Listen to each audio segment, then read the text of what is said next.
أهلا بكم إلى تفاصيل النشاط المحلي. بداية وفي إطار البرامج التنموية بمختلف بلديات ولاية بسكرة والمتعلقة بقطاع الأشغال العمومية، خاصة ما تعلق بفتح المسالك والطرقات، استفادت بلدية مشونش من مشروع إنجاز جسر يربط بين ضفتي البلدية، وهي منشأة فنية أنجزت بأحدث التقنيات ساهمت في فك العزلة عن المنطقة وربط المناطق الجبلية الأخرى بها. عائشة أبو بريق. يقع وسط بلدية مشونش ويربط بين ضفتي المنطقة جسر الوادي الأبيض، منشأة فنية أنجزت بمعايير وتقنيات ليكون حاجزا أمام الفيضانات المتكررة لهذا الوادي. المنشأة هذه أعنيت بدراسة دقيقة كما نقول التقنيات الحديثة، سواء من حيث لو سوسول هبطنا افيك دي بيو اسي بروفوند حتى ل 20 متر 22 متر، كل سمالة فيها سي بيو، وفوق سي بيو درنا ان سمال، ومن بعد اون سيليفي لوفراج تاعنا. لوفراج هزيناه على اكثر افيك سيكوريتي تاع نوتير سيكوريتي بلوس لو غاباري تاعو بور ايفيتي باه نجتنبوا الفيضان الواد ما يلحقوش. نشكر الدوله الجزائريه ونشكر المسؤولين تاعنا والقائمين على هذا القطاع انهم وقفوا معنا، وفي مده وجيزه استفادت بلديه مشونس من هذا الجسر اللي فكت العزله وساعدت الفلاحين في نقل منتجاتهم. مشروع تنموي سهل من حركة تنقل المواطنين ولقي استحسانا لدى ساكنة المنطقة. القندر ثايزي فوكان غيسمى هذه لاقة مزيانت هذيك كروسوف لا نيذان تعيبا باش هذا رفضن مريض اني غيحبها مشى الصغر قال مثلا داوي ناس اني ما هذا يحب سوسوف. المنشأة هذه اللي دارت لهنا سما منشأة فنية، سما زادت في المنطقة يا بعد من الناحية الجمالية. دونك هذا الثالث والاخرين وين راحوا؟ داه من الواد داتهم الحملة، هذا مخدوم مليح والحمد لله. مشروع يعد دعامة اقتصادية هامة بالنظر إلى طبيعة المنطقة التي تعد رائدة في المجال الفلاحي، كما ساهم في ربط جميع المناطق الجبلية القريبة من بلدية مشونش.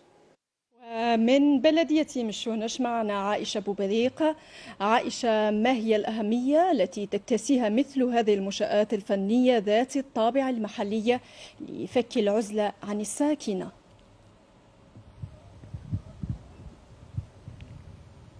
نعم، شكرا جزيلا لكم. مرحبا بمشاهدينا الكرام، أهلا وسهلا بكم معنا.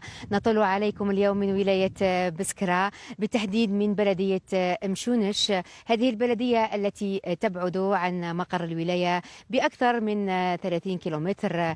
إذن حتى نقف على مختلف المشاريع التي استفاد منها قطاع الأشغال العمومية. إذن هذه البلدية أقول واحدة من هذه البلديات التي استفادت من برنامج متعلق أساسا ببناء جسر وكذلك بفتح الطرق والمسالك بين مختلف البلديات.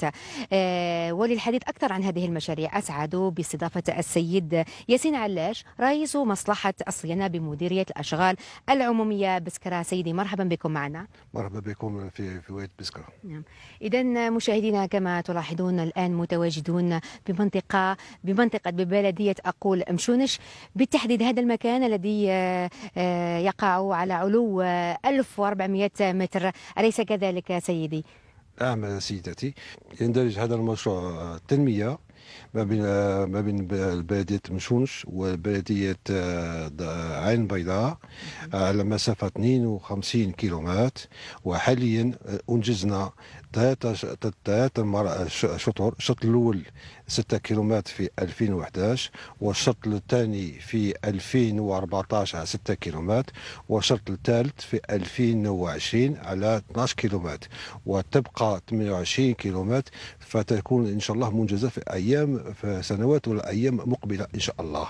الهدف من هذا المشروع أولا فك العزلة. المنطقة تاع مشونش هي منطقة معروفة، منطقة تاريخية ومنطقة طورية. الهدف الثاني هي الفلاحة والزراعة بالامتياز، والمرحلة الثالثة هي السياحة. إذا نشوف سيدي أنه هناك العديد من المشاريع التي أنجزت وهناك أخرى قيد الإنجاز ربما بلغة الأرقام. ماذا يمكننا اليوم القول عن هذه المشاريع بولاية بسكرة؟